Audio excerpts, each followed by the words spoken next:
मसीह में भाइयों और बहनों, एक समय जब हम सेमिनरी के छात्र थे, हम चुपचाप उन पतले नीले हवाई डाक पत्रों पर नजर रखते थे जो कुछ पादरियों के लिए आते थे, जो इस बात का प्रत्यक्ष प्रमाण थे कि दानदाता उनकी सेवकाई को फलने फूलने में मदद करते थे।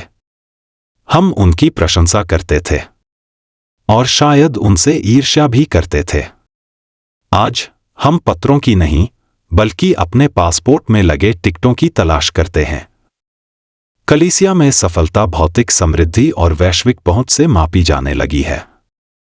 फिर भी सुसमाचार हमें केवल उन्हीं चीजों पर ध्यान देने के लिए आमंत्रित करता है जो वास्तव में मायने रखती हैं। उत्पत्ति से लेकर प्रकाशित वाक्य तक धर्म ग्रंथों में परमेश्वर को उत्पीड़ितों का रक्षक बताया गया है। आमोस ने गरजकर कहा, हाय उन पर जो दरिद्रों को रौंदते और देश के कंगालों को कुचलते हैं। भजन संहिता गाती है, प्रभु परदेशी की रक्षा करता है, अनाथ और विधवा को संभालता है। आराधनालय में यीशु ने अपने मिशन की घोषणा की, गरीबों को सुसमाचार सुनाना, बंदियों को मुक्ति, उत्पीड़ितों को मुक्ति। चरनी में जन्मे, बिना किसी संपत्ति के मरते हुए उन्होंने गरीबी को अपनाया ताकि हम उनके धन में भागीदार बन सकें। और धनी व्यक्ति और लाजर के दृष्टांत में हमारे प्रभु क्रूरता की नहीं, बल्कि उदासीनता की निंदा करते हैं, अपने ही द्वार पर दुख को न देख पाने की। यह कोई वैकल्पिक शिक्षा नहीं है। धर्म शिक्षा इस बात की पुष्टि करती है कि गरीबी से पीड़ित लोग कलीसिया के विशेष प्रेम के पात्र हैं। संत एम्ब्रोस ने चेतावनी दी थी, तुम गरीबों को वह नहीं दे रहे जो तुम्हारा है, तुम वह लौटा रहे हो जो उनका है। ऑगस्टीन ने घोषणा की थी, अमीरों की अतिरिक्त चीजें गरीबों की जरूरतें हैं। हमारे समय में पोप फ्रांसिस इसी आह्वान को दोहराते हैं, कलीसिया को गरीब होना चाहिए और गरीबों के लिए होना चाहिए, हाशिए पर पड़े लोगों को बोझ के रूप में नहीं, बल्कि सुसमाचार के हृदय के वाहक के रूप में महत्व देना चाहिए। फिर भी अक्सर हमारे पल्ली आराम का अड्डा बन जाते हैं। हमारे बजट और प्राथमिकताएं पीड़ित लोगों की जरूरतों से ज्यादा हमारी सुख सुविधाओं को पूरा करती हैं। हम गरीबों को मसीह के मिशन में भागीदार के बजाय निष्क्रिय प्राप्तकर्ता मानते हैं।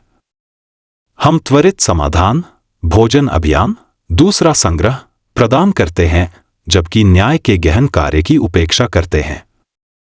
गरीबों के लिए विकल्प दान से कहीं ज्यादा की मांग करते हैं।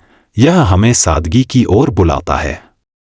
हम भरी हुई अलमारी, आलीशान कारों और नवीनतम उपकरणों के पीछे भागते हैं, जबकि हमारे पड़ोसियों के पास बुनियादी जरूरतों का अभाव है।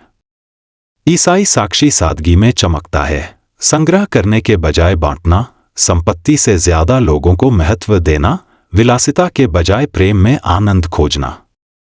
अगर हमारे प्रभु ने अपने प्रवेश के लिए एक विनम्र गधे को चुना, तो हम विलासितापूर्ण यात्रा को कितना कम पसंद करेंगे।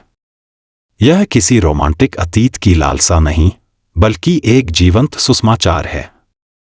2010 में हैती में सिस्टर मर्लिन मैरी मिंटर के उदाहरण पर गौर कीजिए।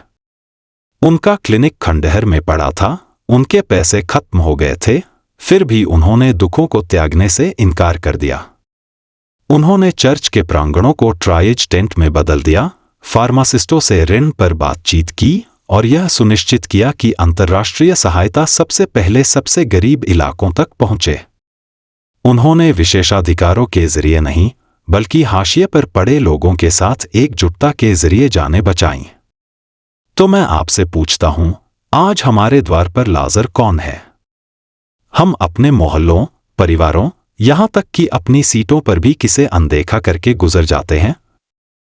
गरीबों के लिए प्राथमिकता का विकल्प हमें अपने जीवन को पुनर्व्यवस्थित करने के लिए प्रेरित करता है। सादगी से जीवन जीना, उदारता से दान करना, साहसपूर्वक वकालत करना और उनकी पुकार को अपने घरों, अपने पल्ली और अपने चर्च में हर चुनाव को आकार देने देना।